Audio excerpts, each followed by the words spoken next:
வணக்கம். தீபாவளிக்கு என்னம்மா பலகாரம்லாம் பண்ணலாம் அப்படின்னு பிள்ளைங்கிட்ட கேட்டப்போ, அம்மா ஸ்நாக்ஸ் பாக்ஸில் எல்லாமே இருக்குமா, ஒன்றும் வேண்டாம்மா. அப்படியே உங்களுக்கு பூஜை பண்ணணும்னா ரூ. 1000 கொடுத்தா போதும், எல்லா ஸ்நாக்ஸுமே கிடைக்கிது அப்படின்னு சொல்லுதுங்க.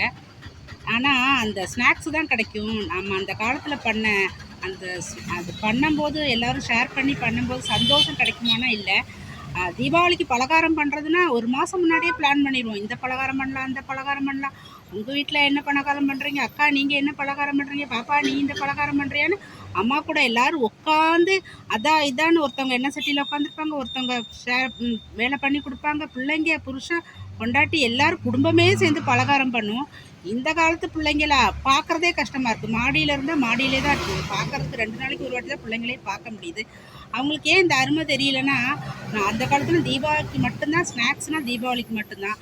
இப்போ தடிக்கு விழுந்தா பேக்கரி. ஆனால் அந்த சந்தோஷம் கிடைக்கவே கிடைக்காது.